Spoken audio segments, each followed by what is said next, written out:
All right, let's get the Powerhouse panel. Allison, you are sticking with us. We're welcoming the Powerhouse panel back in. Allison Maloney is with us. We've got former special assistant to President Trump and commentary editor for the Washington Times, Kelly Sadler, is here. National Advisory Board member for Project 21, Christopher Arps, and former Trump campaign manager Rick Gates. I want to play just one more soundbite because you guys were just with us before the break. We were talking about critical race theory, which, by the way, if you want to stop critical race theory, run for the school board. Do it in your town, do it in your city, just do it locally, grassroots. That's how to stop it. Here's Randi Weingarten talking about critical race theory and how she has the support of the White House. Take a listen.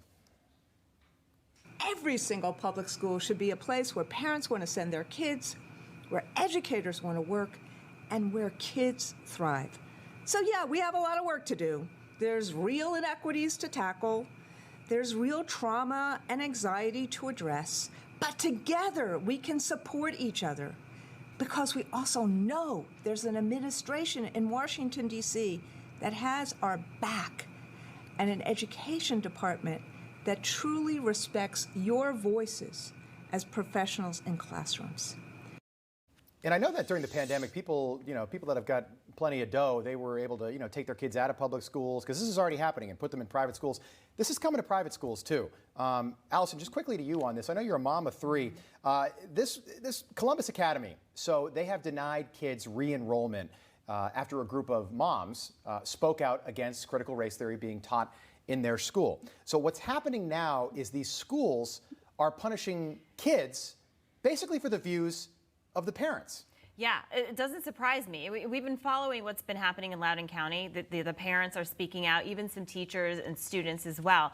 And I think that, it's a really sad place that the school is punishing, the kids because of how the parents are acting out. But this is the only way to stop what's happening in our schools. As parents, you have to speak. You have to join that school board. You have to make things happen because at the end of the day, for public schools, the parents, they're paying for those teachers' salaries. And so it's really important that they have to get involved because if you don't, we're going to continue to see this. The parents are the only ones that really can stop it. And obviously, politicians, but we're seeing where we're going and it's a scary place because she said, the union leader said the other day that they're teaching accurate history. That's her idea of accurate history. That's not a lot of people's idea of accurate history. It's completely subjective. I had a tweet yesterday. You want to talk about President Trump's got a lawsuit against big tech right now. I had a tweet yesterday, and I got very few likes on this, and I swear this tweet was probably suppressed, but it said critical race theory isn't based in reality. It's a theory.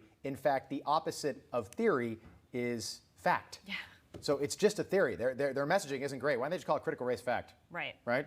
That wouldn't be up for debate. All right, let's hear from Jen Psaki. She was on CNN yesterday with my good buddy John Berman. I'm joking, of course, but she was on CNN yesterday talking about how the next knock you get on the door might be from the President of the United States. Take a listen. Especially as we're seeing reports from the CDC about the rise of the Delta variant, one of the most transmissible variants we've seen there. This is about protecting people and saving lives. That's a role we're going to continue to play from the federal government and use any of the tools and tactics that we think will be effective. All right, Rick, to you on this. You worked with President Trump. Ronald Reagan had a great quote. I'm paraphrasing, but he basically said, the scariest thing in the world for Americans is when they get a knock on the door from the government saying, hi, I'm from the government. I'm here to help. It's the best quote that sums up, what Biden is trying to do, and every American should be leery of anybody from the federal government showing up at their front door. This is a bigger problem, though, because if you look at what the Biden administration has been trying to do, they're trying to achieve 70% vaccination rate, and they've been unable to achieve that. A lot of that is their own fault. It's having people like Dr. Fauci out there who are contradicting themselves almost every weekend. It's having conflicting evidence from the CDC and WHO and other organizations, in the United States. So you've created this problem of making people weary of the vaccine, and you put that on top of all the medical evidence that's come back now of people being harmed or people even dying from various versions of the vaccine. It's created a lot of ambiguity in this. So the idea of coming door to door is pretty intimidating, and I'd be interested to see what the results are if they actually go through with it. Yeah, and they haven't gotten into detail, Chris. Are they going to come to door with people that are equipped with the actual vaccines, like in briefcases and vans? That's a pretty scary thought. I don't know if I don't think they were being tongue in cheek. The president, it seemed like he was being pretty serious. But what's not being taken into account is that something like 30% of the country's already had COVID, meaning they have antibodies, meaning they might have a good reason not to get the vaccine. And this is America. People can make their own decision. I don't think people should be pressured in this way to get vaccinated. Yeah, I agree. And unfortunately, my home state here of Missouri is leading the nation right now in new COVID deaths, especially in southwest Missouri, which is a Republican conservative stronghold. Also, African Americans are traditionally not accepting the vaccine in Kansas City and St. Louis. So I don't know in a ruby red state like Missouri, someone from the government going door to door asking people about their vaccination status is going to play here. I just think it's a bad idea, and I think they need to go back to the drawing board. Kelly, your thoughts? My thoughts are President Joe Biden wants this coronavirus narrative to continue, because this gives him an excuse to, have these authoritarian mandates, to create these rules and regulations. It's also something that he's performing on very well in the polls. People are responding well to his coronavirus response. So I think he wants to show progress here. I think he wants to show like he's taking it seriously. But this is a huge messaging misstep. If anything, is how do they know who's had a shot, who hasn't had a shot, which neighborhoods to come into? I mean, this has so many privacy concerns, and this is America. We have personal responsibility. If you want a shot, get a shot. If you don't want a shot, you know the risks by now, and you're taking them on yourself.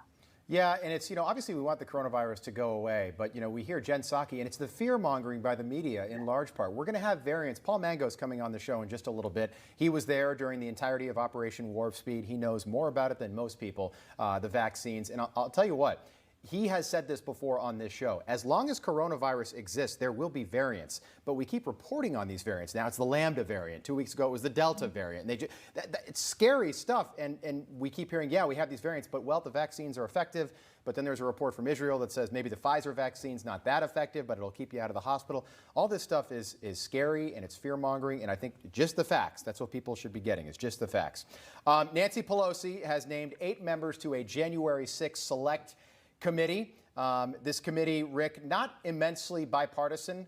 One Republican out of the 8, and that is Liz Cheney. Another member of the committee is Congressman Jamie Raskin. He was one of the prosecutors during the impeachment trial this winter after the inauguration.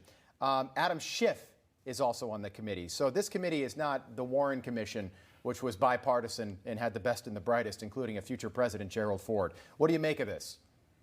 Well, it's what it's been all along. It's a partisan, attack on this issue. They're going to try to frame it in a way that it blames Republicans extensively and blames former President Trump, individually.